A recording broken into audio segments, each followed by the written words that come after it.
जय हिंद दोस्तों। आज टेस्ट पेपर 62 देखेंगे। तो चलिए स्टार्ट करते हैं प्रश्न संख्या पहला से। पहला प्रश्न क्या कह रहा है? नाभिक के विखंडन में क्या प्रयोग किया जाता है? तो इसका आंसर क्या हो जाएगा दोस्तों? तो इसका आंसर हमारा हो जाएगा न्यूट्रॉन का प्रयोग किया जाता है। किसका प्रयोग? न्यूट्रॉन का प्रयोग। ये हमारा सही आंसर हो जाएगा। अगला प्रश्न, द्रव अवस्था में पाया जाने वाला धातु कौन है? तो इसका आंसर क्या हो जाएगा दोस्तों? तो इसका आंसर हमारा पारा हो जाएगा। द्रव अवस्था में पारा पाया जाता है दोस्तों। इसका आंसर हम लोग डी लगाएंगे। बढ़ते हैं अगले प्रश्न की ओर। अदिश राशि कौन नहीं है? तो इसका आंसर क्या हो जाएगा दोस्तों? तो इसका आंसर हमारा हो जाएगा संवेग अदिश राशि नहीं है। इसमें नहीं पूछा है दोस्तों, तो संवेग हमारा नहीं हो जाएगा। अदिश राशि संवेग नहीं है, तो इसका आंसर हम लोग डी लगाएंगे। इनमें से कौन सदिश राशि नहीं है? तो सदिश राशि नहीं है, तो इसका आंसर क्या हो जाएगा? डी हमारा ऊर्जा सदिश राशि नहीं है। बढ़ते हैं अगले प्रश्न की ओर। शुष्क बर्फ क्या है? तो शुष्क बर्फ क्या है दोस्तों? शुष्क बर्फ हमारा ठोस कार्बन डाइऑक्साइड है। क्या है? ठोस कार्बन डाइऑक्साइड। आंसर हमारा बी हो जाएगा। इलेक्ट्रॉन की खोज किसने की थी? तो इलेक्ट्रॉन की खोज जे थॉमसन ने किया था। किसने किया था दोस्तों? जे थॉमसन ने। ये हमारा सही आंसर हो जाएगा। बढ़ते हैं अगले प्रश्न की ओर। प्रोटॉन की खोज किसने की थी? तो इसका आंसर क्या हो जाएगा दोस्तों? तो इसका आंसर हो जाएगा गोल्ड स्टीन ने किया था। प्रोटॉन की खोज गोल्ड स्टीन ने किया था। ये हमारा सही आंसर हो जाएगा। न्यूट्रॉन की खोज किसके द्वारा की गई? तो न्यूट्रॉन की खोज किया गया था जेम्स चैडविक के द्वारा। किसके द्वारा? जेम्स चैडविक के द्वारा। सी हमारा सही आंसर हो जाएगा। बढ़ते हैं अगले प्रश्न की ओर। परमाणु के नाभिक की खोज किसने की थी? तो इसका आंसर हमारा क्या हो जाएगा? रदरफोर्ड। किसने किया था परमाणु के नाभिक की खोज? तो रदरफोर्ड। ये हमारा सही आंसर हो जाएगा। परमाणु के नाभिक में उपस्थित होता है, तो क्या उपस्थित होता है दोस्तों? तो ये प्रोटॉन तथा न्यूट्रॉन। ये हमारा सी आंसर सही हो जाएगा। बढ़ते हैं अगले प्रश्न की ओर। मार्स गैस कहलाता है। मार्स गैस कहलाता है, तो क्या कहलाता है दोस्तों? तो इसका आंसर हमारा हो जाएगा मीथेन। क्या कहलाएगा? मीथेन। बी हमारा सही आंसर हो जाएगा। अगला प्रश्न, नोबेल गैस कहलाता है। तो नोबेल गैस क्या कहलाता है दोस्तों? तो इसका आंसर हमारा हो जाएगा हीलियम। क्या? हीलियम। सी हमारा सही आंसर हो जाएगा। बढ़ते हैं अगले प्रश्न की ओर। सबसे हल्की धातु क्या है?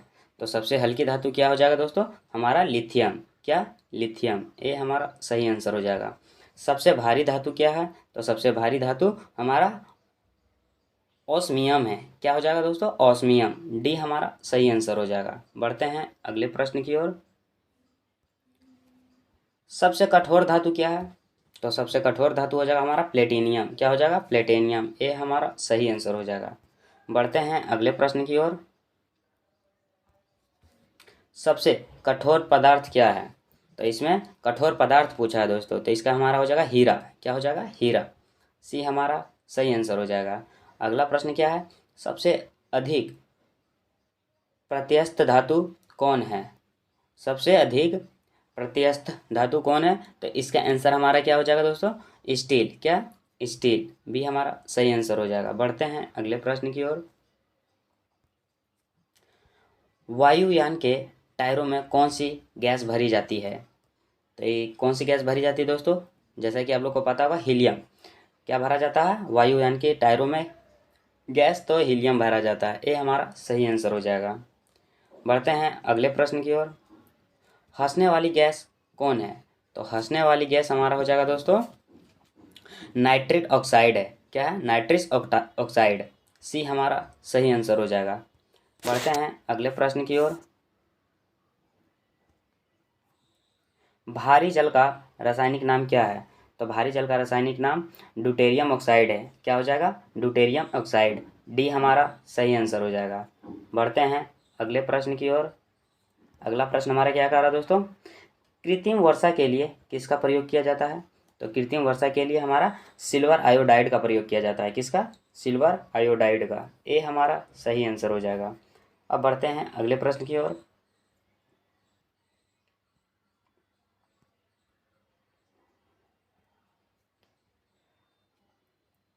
18 कैरेट सोने में शुद्ध सोने की प्रतिशत की मात्रा कितनी होती है? तो इसका आंसर क्या हो जाएगा दोस्तों? तो इसका आंसर हो जाएगा हमारा 75%। कितना हो जाएगा? 75%। बढ़ते हैं अगले प्रश्न की ओर। कच्चे फलों को पकाने के लिए किसका प्रयोग किया जाता है?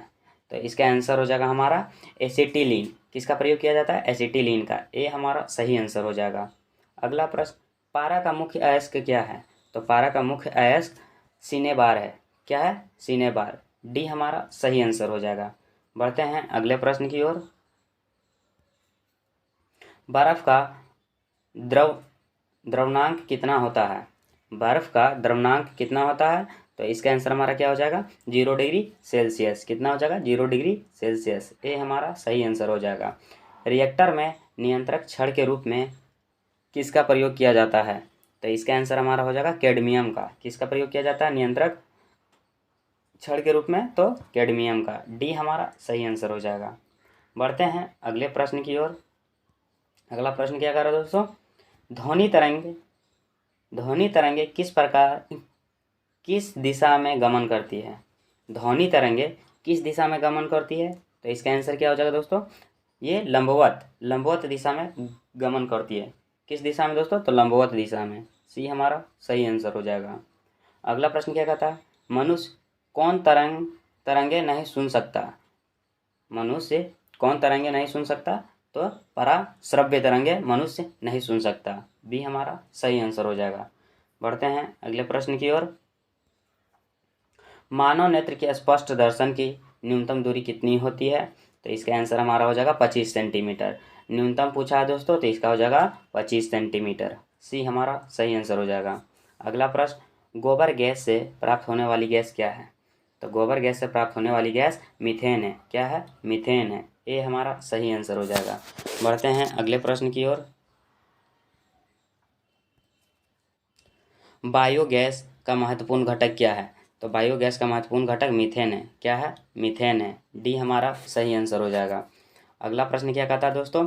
सोडा वाटर बनाने के लिए किसका प्रयोग किया जाता है? तो सोडा वाटर बनाने के लिए हमारा CO2 का प्रयोग किया जाता है, कार्बन डाइऑक्साइड का।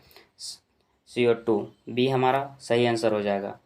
बढ़ते हैं अगले प्रश्न की ओर। अगला प्रश्न क्या कहता है दोस्तों हमारा? लोहे का सबसे शुद्धतम रूप कौन सा है? तो लोहे का सबसे शुद्धतम रूप हमारा हो जाएगा पिटवा लोहा। क्या? पिटवा लोहा। ये हमारा सही आंसर हो जाएगा। अगला प्रश्न, बेवकूफ़ों का सोना किसे कहा जाता है? तो बेवकूफ़ों का सोना, तो इसका आंसर हमारा क्या हो जाएगा? पायराइट्स को कहा जाता है। किसको कहा जाता है दोस्तों? पायराइट्स को। बी हमारा सही आंसर हो जाएगा। बढ़ते हैं अगले प्रश्न की ओर। एलपीजी के गंधक को पहचानने के लिए एलपीजी के गंध को पहचानने के लिए उसमें क्या मिलाया जाता है? तो उसमें मिलाया जाता है मिथाइल मरकॉप्टेन। क्या मिलाया जाता है दोस्तों? मिथाइल मरकॉप्टेन। सी हमारा सही आंसर हो जाएगा। अगला प्रश्न क्या कहता है? सबसे हल्का तत्व है, तो सबसे हल्का तत्व कौन सा हो जाएगा दोस्तों? तो सबसे हल्का तत्व हमारा हाइड्रोजन। क्या? हाइड्रोजन। ये हमारा सही आंसर हो जाएगा। बढ़ते हैं अगले प्रश्न की ओर। लौह की मात्रा सर्वाधिक किस में पाई जाती है? तो लौह की मात्रा सर्वाधिक किस में पाई जाती है दोस्तों? तो इसका आंसर हमारा हो जाएगा हरे पत्तेदार सब्जियां में। किस में पाया जाता है? हरे पत्तेदार सब्जियां में। डी हमारा सही आंसर हो जाएगा। अगला, कांसा किसका मिश्र धातु है? तो कांसा किसका मिश्र धातु है दोस्तों? ये हो जाएगा तांबा और टीन का मिश्र धातु है। किसका? तांबा और मिश्र का धातु है। सी हमारा सही आंसर हो जाएगा। बढ़ते हैं अगले प्रश्न की ओर। रेफ्रिजरेटर में जल को ठंडा करने के लिए किस गैस का प्रयोग किया जाता है? तो किस गैस का प्रयोग किया जाता है दोस्तों? अमोनिया गैस का। किसका? अमोनिया गैस का। ये हमारा सही आंसर हो जाएगा। आंसू गैस कहलाता है, तो क्या कहलाता है दोस्तों? कौन कौन सा आंसू गैस कहलाता है? तो इसका आंसर हमारा हो जाएगा क्लोरो एसिटोफिनोन। क्या? Chloro acetophenone. बी हमारा सही आंसर हो जाएगा दोस्तों। बढ़ते हैं अगले प्रश्न की ओर। रेफ्रिजरेटर में एक समान ताप को बनाए रखता है। तो इसका आंसर क्या हो जाएगा? थर्मोस्टेट। एक समान ताप को बनाए रखने का काम थर्मोस्टेट करता है दोस्तों, इसलिए इसका आंसर हमारा ए हो जाएगा। अगला प्रश्न क्या कहता है?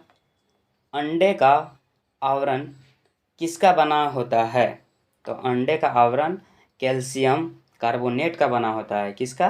कैल्शियम कार्बोनेट का। बी हमारा सही आंसर हो जाएगा। इसी के साथ दोस्तों टेस्ट पेपर 62 भी समाप्त होता है। अगर आप पहले वाले टेस्ट पेपर का वीडियो नहीं देखे हैं तो जाके हमारे प्लेलिस्ट पे जाकर देख लें। मिलते हैं अगले टेस्ट पेपर में, तब तक के लिए जय हिंद।